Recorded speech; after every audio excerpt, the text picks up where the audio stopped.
नमस्कार, मेरा नाम प्रिंस मिश्रा है और आप स्वराज पोस्ट देख रहे हैं। देखिए, बिहार में जो है विभागों का बंटवारा हो चुका है। अब जो है श्रम संसाधन विभाग जो है वो संजय सिंह टाइगर के हाथ जिम्मे में जो चला गया।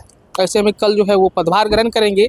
हमने उनसे बातचीत की, उन्होंने स्पष्ट रूप से कहा है कि जो जवाबदेही एनडीए सरकार ने हमें सौंपी है उस पर हम लोग जो है खरा उतरने का काम करेंगे और जो हमें विभाग दिया गया उसमें बेहतर काम करके जो है जनता का जो विश्वास है उस पर हम लोग जो है 100% खरा उतरने का काम करेंगे। पहले जो है संजय सिंह क्या कुछ कह रहे सुनवा रहे हैं। पहले सर, एनडीए सरकार ने आपको बड़ी जवाबदेही दी है, श्रम संसाधन विभाग दिया है, कैसे देख रहे हैं इसको? पदभार ग्रहण कल कल कर रहे हैं। देखिए, सभी जिम्मेवारियां बड़ी जिम्मेवारी होती है और भारतीय जनता पार्टी कार्यकर्ता होने के नाते पहले भी जो जिम्मेवारी मिली, चाहे संगठन की जिम्मेवारी हो, विधानसभा का सदस्य बनने का भी अवसर मुझे पहले मिल चुका है 2010 में। तो उस जिम्मेवारियों का हमने पूरी निष्ठा के साथ निर्वहन करने का प्रयास किया है और उसमें बहुत हद तक सफल भी रहे। मुझे उम्मीद है जो नई जिम्मेवारी मिली है उन जिम्मेवारी को एक चुनौती के रूप में लेते हैं और उस चुनौती का सामना हम लोग करेंगे।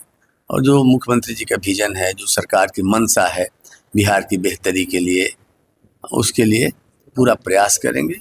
कोई कोर कसर हम छोड़ने वाले नहीं है, क्योंकि जनता का इस सरकार पे भरोसा है, विश्वास है, अपेक्षा है और इसीलिए जनता ने लंबे समय से एनडीए पर भरोसा बनाए रखा है।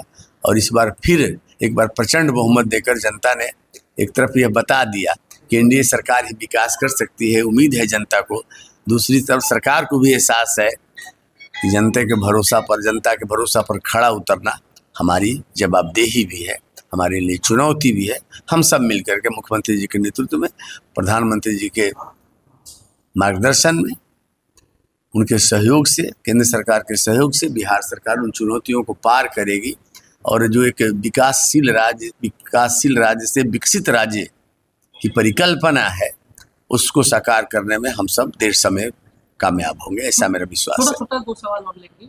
बिहार में पलायन दर और बेरोजगारी दर काफी जो आपको विभाग मिला है उसमें क्या पोस्टें तैयार की जाएगी, जो कंपनियां मतलब हायर करने की बात, मतलब आने वाले समय में कुछ ऐसा दिखेगा? देखिए, बिहार के बेहतरी के लिए, बिहार के नौजवानों के लिए, बिहार के श्रमिकों के लिए जो भी बेहतर हो सकेगा वो करने का प्रयास किया जाएगा। सम्राट चौधरी को विभाग मिला है, इस पर अब राजनीति काफी जोर शोर से हो रही है। कहा जा रहा है नीतीश कुमार का मतलब है सम्राट चौधरी क्या झुक गए? देखिए, विपक्ष लगातार नकारात्मक राजनीति कर रहा है जिसको जनता बार बार नकार रही है। मुझे आश्चर्य हो रहा है कि विपक्ष अपने गलतियों से सबक क्यों नहीं ले रहा है, विपक्ष सुधर क्यों नहीं रहा है। लोकतंत्र में विपक्ष की बड़ी भूमिका होती है।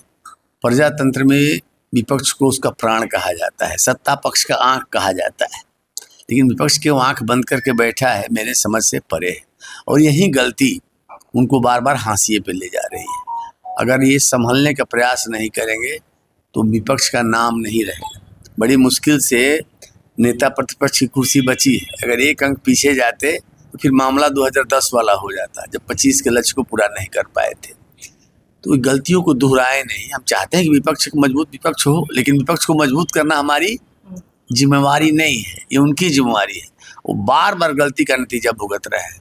उम्र भर गाली भूल यही करता रहा, चेहरे पे धूल थी और आईना साफ करता रहा और इसी गलती के चलते जहाँ राष्ट्रीय जनता दल बिल्कुल नीचे की ओर सुकड़ रहा है, वहीं कांग्रेस पार्टी देश की सबसे पुरानी राजनीतिक दल आज बिहार में सदाकत आश्रम के अंदर सिमटी हुई है। ईश्वर उन्हें सद्बुद्धि दे, वो एक जिम्मेवार सशक्त की विपक्ष की भूमिका, जवाबदेह विपक्षी भूमिका का निर्वहन करें, ऐसा हम अपेक्षा करते हैं, ऐसा हम उम्मीद करते हैं। अंतिम सवाल हमारा यह रहेगा कि विपक्ष जो है अब परिवार बात पर अब आप लोगों को घेर रही है। कहा जा रहा है कि उपेंद्र कुशवाहा के बेटे को जिस तरीके से आप लोगों ने मंत्रिमंडल में शामिल करवाया, ना तो वो विधायक का चुनाव लड़ना है, ठीक है, आपने सीधा जो है प्लानेट कर दिया मंत्री पद के लिए। देखिए, राष्ट्रीय जनता दल अगर परिवारवाद पे बात करे, भ्रष्टाचार पे बात करे तो कितना हास्यास्पद है।